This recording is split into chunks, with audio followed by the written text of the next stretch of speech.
Deaths of Little Children by James Henry Leigh Hunt. A Grecian philosopher being asked why he wept for the death of his son, since the sorrow was in vain, replied, "I weep on that account." And his answer became his wisdom.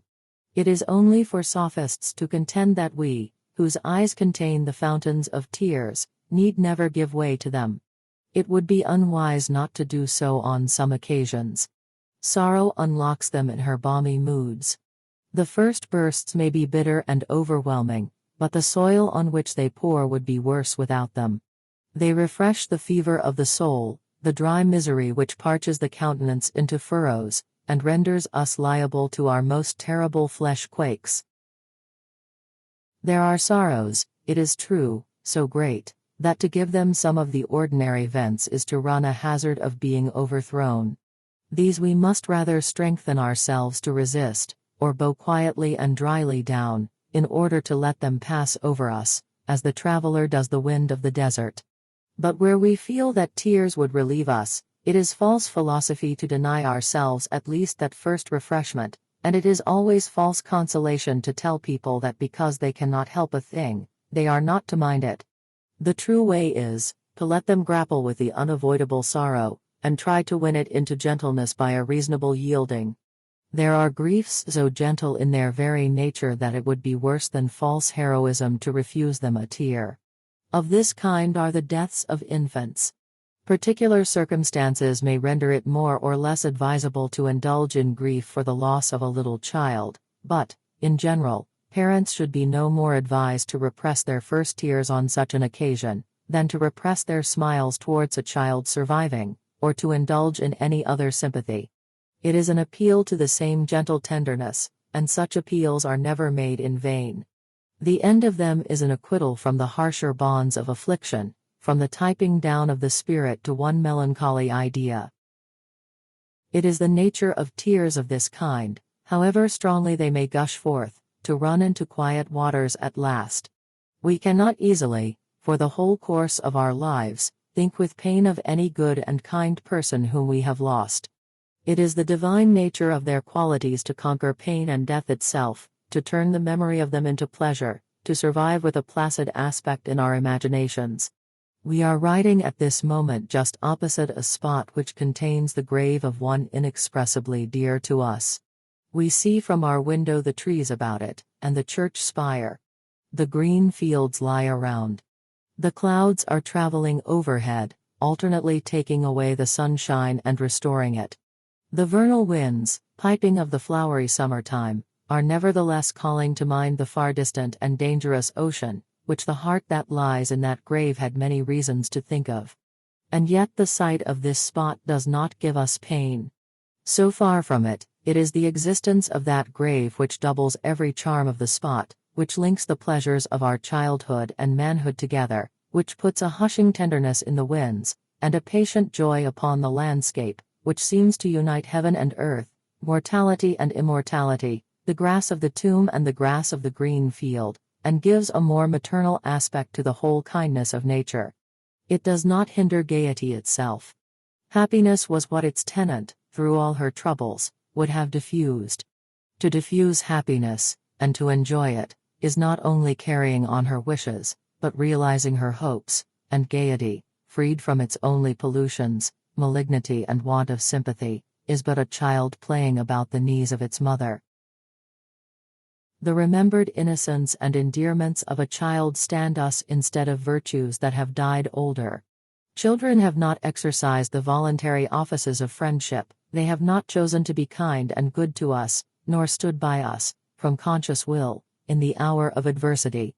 But they have shared their pleasures and pains with us as well as they could. The interchange of good offices between us has, of necessity, been less mingled with the troubles of the world. The sorrow arising from their death is the only one which we can associate with their memories.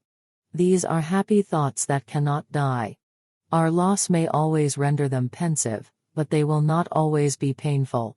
It is a part of the benignity of nature that pain does not survive like pleasure, at any time, much less where the cause of it is an innocent one.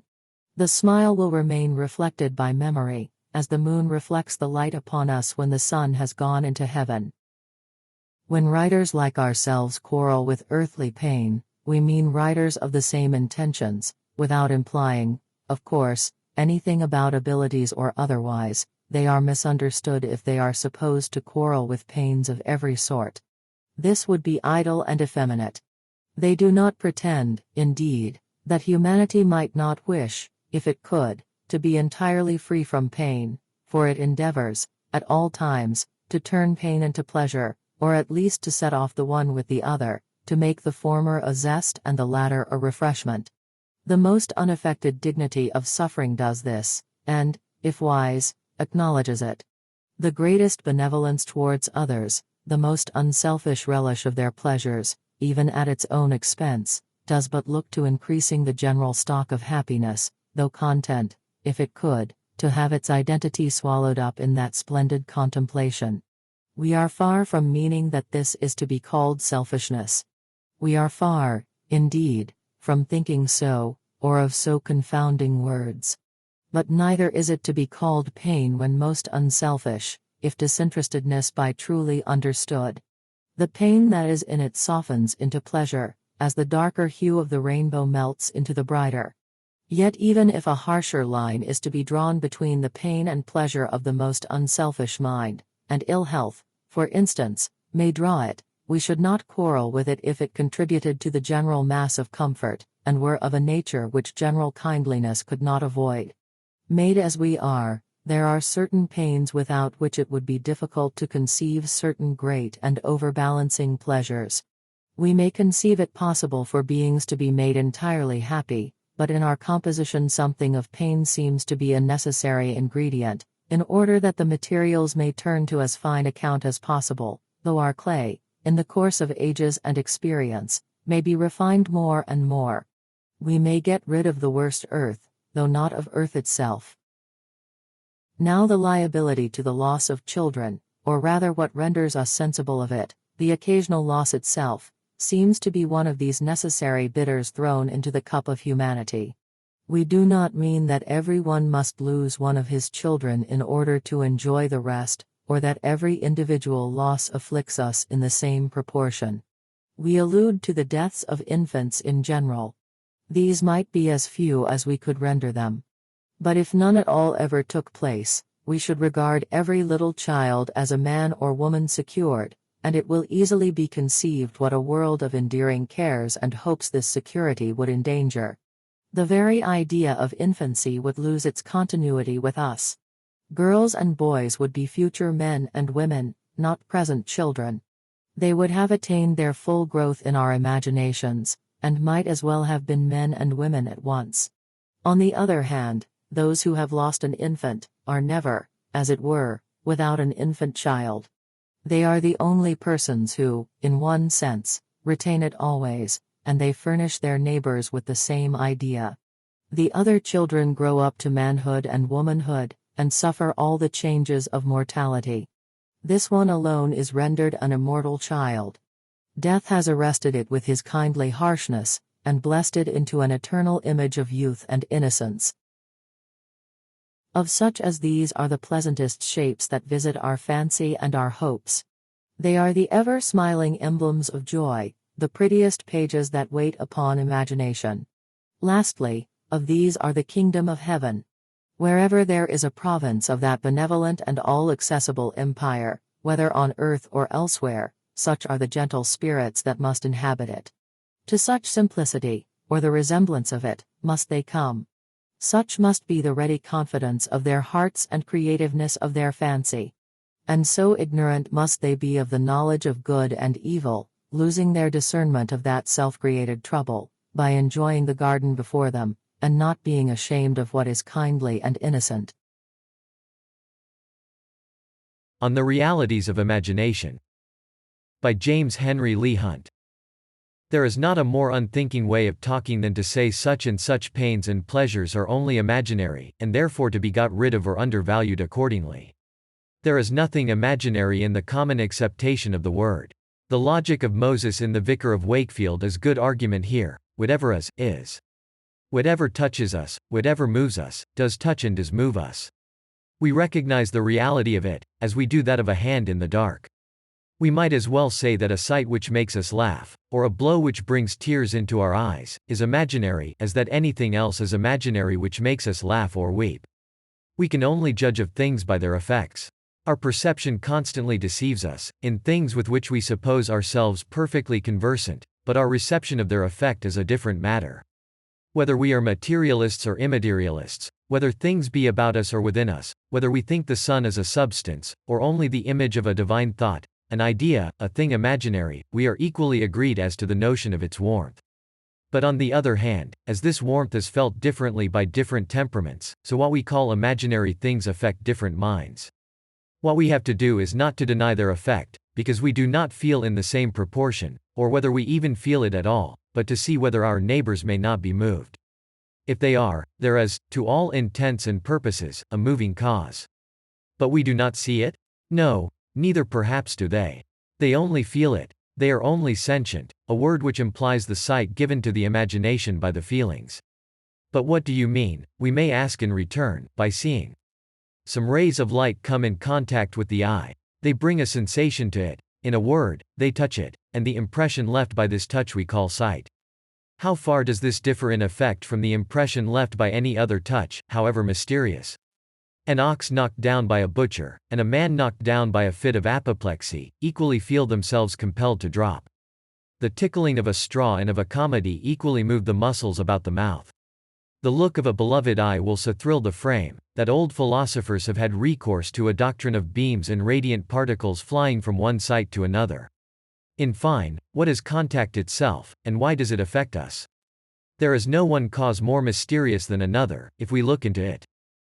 Nor does the question concern us like moral causes. We may be content to know the earth by its fruits, but how to increase and improve them is a more attractive study. If, instead of saying that the causes which moved in us this or that pain or pleasure were imaginary, people were to say that the causes themselves were removable, they would be nearer the truth. When a stone trips us up, we do not fall to disputing its existence, we put it out of the way. In like manner, when we suffer from what is called an imaginary pain, our business is not to canvass the reality of it. Whether there is any cause or not in that or any other perception, or whether everything consists not in what is called effect, it is sufficient for us that the effect is real. Our sole business is to remove those second causes, which always accompany the original idea. As in deliriums, for instance, it would be idle to go about persuading the patient that he did not behold the figures he says he does. He might reasonably ask us, if he could, how we know anything about the matter, or how we can be sure that in the infinite wonders of the universe certain realities may not become apparent to certain eyes, whether diseased or not.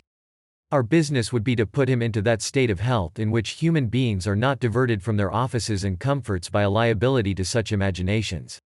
The best reply to his question would be, that such a morbidity is clearly no more a fit state for a human being than a disarranged or incomplete state of works is for a watch, and that seeing the general tendency of nature to this completeness or state of comfort, we naturally conclude that the imaginations in question, whether substantial or not, are at least not of the same lasting or prevailing description.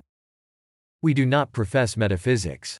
We are indeed so little conversant with the masters of that art, that we are never sure whether we are using even its proper terms. All that we may know on the subject comes to us from some reflection and some experience, and this all may be so little as to make a metaphysician smile, which, if he be a true one, he will do good-naturedly. The pretender will take occasion, from our very confession, to say that we know nothing. Our faculty, such as it is rather instinctive than reasoning, rather physical than metaphysical, rather sentient because it loves much, than because it knows much, rather calculated by a certain retention of boyhood, and by its wanderings in the green places of thought, to light upon a piece of the old golden world, than to tire ourselves, and conclude it unattainable, by too wide and scientific a search. We pretend to see farther than none but the worldly and the malignant. And yet those who see farther may not see so well. We do not blind our eyes with looking upon the sun in the heavens. We believe it to be there, but we find its light upon earth also, and we would lead humanity, if we could, out of misery and coldness into the shine of it. Pain might still be there, must be so, as long as we are mortal. For oft we still must weep, since we are human, but it should be pain for the sake of others, which is noble, not unnecessary pain inflicted by or upon them, which it is absurd not to remove. The very pains of mankind struggle towards pleasures, and such pains as are proper for them have this inevitable accompaniment of true humanity, that they cannot but realize a certain gentleness of enjoyment. Thus the true bearer of pain would come round to us, and he would not grudge us a share of his burden, though in taking from his trouble it might diminish his pride. Pride is but a bad pleasure at the expense of others. The great object of humanity is to enrich everybody. If it is a task destined not to succeed, it is a good one from its very nature, and fulfills at least a glad destiny of its own. To look upon it austerely is in reality the reverse of austerity. It is only such an impatience of the want of pleasure as leads us to grudge it in others, and this impatience itself, if the sufferer knew how to use it, is but another impulse, in the general yearning, towards an equal wealth of enjoyment. But we shall be getting into other discussions. The groundwork of all happiness is health. Take care of this ground, and the doleful imaginations that come to warn us against its abuse will avoid it. Take care of this ground, and let as many glad imaginations throng to it as possible. Read the magical works of the poets, and they will come. If you doubt their existence, ask yourself whether you feel pleasure at the idea of them, whether you are moved into delicious smiles, or tears as delicious. If you are, the result is the same to you, whether they exist or not. It is not mere words to say that he who goes through a rich man's park, and sees things in it which never bless the mental eyesight of the possessor, is richer than he. He is richer. More results of pleasure come home to him. The ground is actually more fertile to him, the place haunted with finer shapes. He has more servants to come at his call, and administer to him with full hands. Knowledge, sympathy, imagination, are all divining rods, with which he discovers treasure. Let a painter go through the grounds, and he will see not only the general colors of green and brown, but their combinations and contrasts, and the modes in which they might again be combined and contrasted. He will also put figures in the landscape if there are none there, flocks and herds, or a solitary spectator, or Venus lying with her white body among the violets and primroses. Let a musician go through, and he will hear differences discreet in the notes of the birds and the lapsing of the waterfall. He will fancy a serenade of wind instruments in the open air at a lady's window, with a voice rising through it, or the horn of the hunter, or the musical cry of the hounds, matched in mouth like bells, each under each, or a solitary voice in a bower, singing for an expected lover, or the chapel organ, waking up like the fountain of the winds. Let a poet go through the grounds and he will heighten and increase all these sounds and images. He will bring the colors from heaven, and put an unearthly meaning into the voice. He will have stories of the sylvan inhabitants, will shift the population through infinite varieties, will put a sentiment upon every sight and sound, will be human, romantic, supernatural, will make all nature send tribute into that spot. We may say of the love of nature what Shakespeare says of another love, that it adds a precious seeing to the eye. And we may say also, upon the like principle, that it adds a precious hearing to the ear. This and imagination, whichever follows upon it, are the two purifiers of our sense, which rescue us from the deafening babble of common cares, and enable us to hear all the affectionate voices of earth and heaven. The starry orbs, lapsing about in their smooth and sparkling dance, sing to us. The brooks talk to us of solitude. The birds are the animal spirits of nature, caroling in the air, like a careless lass. The gentle gales, fanning their odoriferous wings, dispense native perfumes, and whisper whence they stole those balmy spoils. Paradise Lost, Book 4. The poets are called creators, because with their magical words they bring forth to our eyesight the abundant images and beauties of creation. They put them there, if the reader pleases, and so are literally creators. But whether put there or discovered, whether created or invented, for invention means nothing but finding out, there they are. If they touch us, they exist to as much purpose as anything else which touches us. If a passage in King Lear brings the tears into our eyes, it is real as the touch of a sorrowful hand. If the flow of a song of Anacreon's intoxicates us, it is as true to a pulse within us as the wine he drank.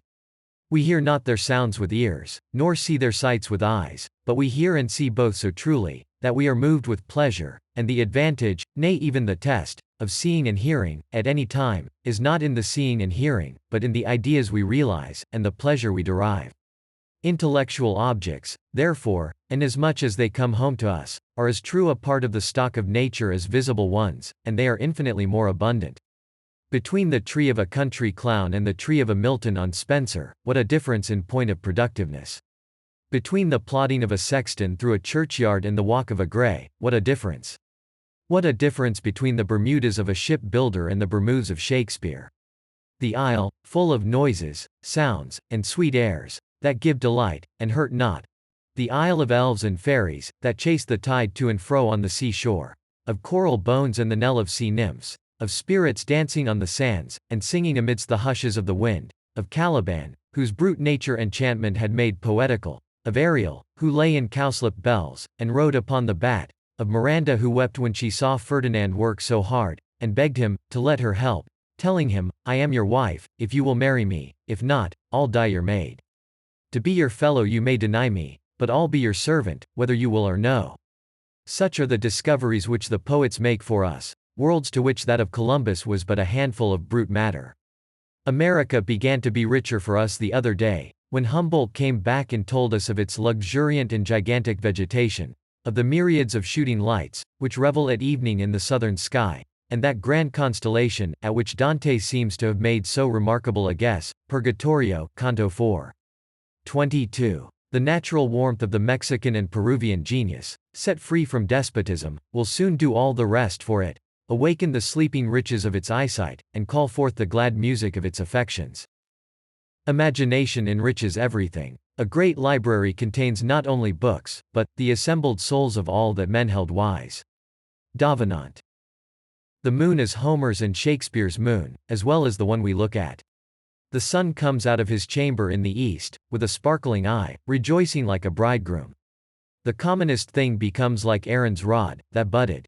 Pope called up the spirits of the Kabbalah to wait upon a lock of hair, and justly gave it the honors of a constellation, for he has hung it, sparkling forever in the eyes of posterity. A common meadow is a sorry thing to a ditcher or a coxcomb, but by the help of its dews from imagination and the love of nature, the grass brightens for us, the air soothes us, we feel as we did in the daisied hours of childhood. Its verdures, its sheep, its hedgerow elms, all these, and all else which sight, and sound, and associations can give it, are made to furnish a treasure of pleasant thoughts. Even brick and mortar are vivified, as of old, at the harp of Orpheus. A metropolis becomes no longer a mere collection of houses or of trades. It puts on all the grandeur of its history, and its literature, its towers, and rivers, its art, and jewelry, and foreign wealth, its multitude of human beings all intent upon excitement, wise or yet to learn, the huge and sullen dignity of its canopy of smoke by day, the wide gleam upwards of its lighted luster at night time, and the noise of its many chariots, heard at the same hour, when the wind sets gently towards some quiet suburb.